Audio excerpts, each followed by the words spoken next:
moments later. So guys, papunta na kami sa area. Dinaanan na namin yung basting.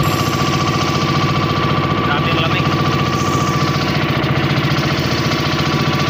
Hindi nga pala ako sisisid sila lang kasi maraming ano dun. Yung tinatawag naming sabay.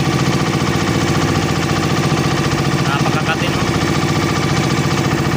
Kaya lambat lang anuhin ko. Palataw. Hindi makakita ko sa inyo.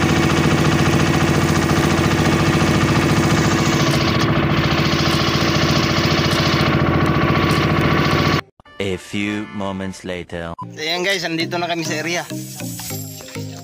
Grabe, suga. Green sa ngayon. Agnitarsan. Nag-ready na sila kasi hindi ako sisisid.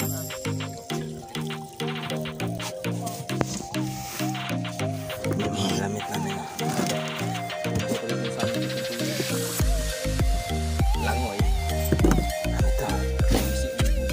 A few moments later.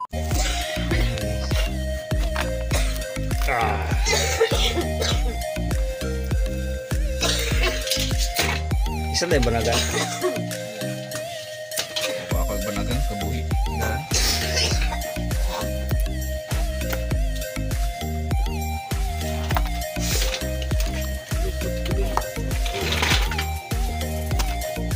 Tilapia sa dagat.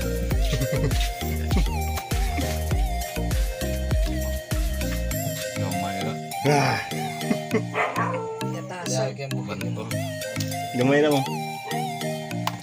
Bantol, gatasan. Gatasan? Bantol. Gatasan yun. Nga mo magatasan na. Basta musulpot ngayon na. Bantol. Tilapia sa dagat. Ang gatasan, dili na makita nga niya. Unsa ni tawagan eh? Tilapia ang Bisaya. Ako na siya. Ugapong Bisaya. Trawas dagat. Ako isig mo tagaan. Ano ni? Unsa ni tawagan eh? Lay? Dalagang Pilipino. Ay, dalagang Pilipino to. Sup-sup pa more.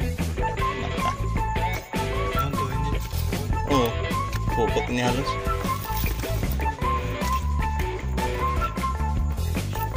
Timbangan mo. Amon mo na naan sa right. Pupot mo. Kuha timbangan lay.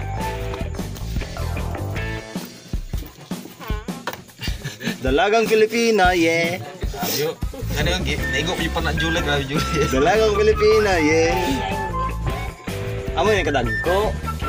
Ayos. Bagay lagi basta kasi ligawin mo na. Yung sakay sa taro sa pambot. Pero naigo na ako sa liog. Isa. Sakay pambot ay. Napagbago. Kanina bagak na naman. Dali rin bisan. Pinanalo. Kani jud, kani. Lagbo. Kani. Wala na yun. Ya di gay. Amo ni siya ng gay. Ang pinakagay ito na stripe puti dali. Kani. Di mo. Humok ni. Lumoy na. Ano mo? Ano sila nalahay? Dalagang Pilipina, yeah. Kasi nga ni puro tanang kuha. Kira. Ay salbo. Puro tang dalaga.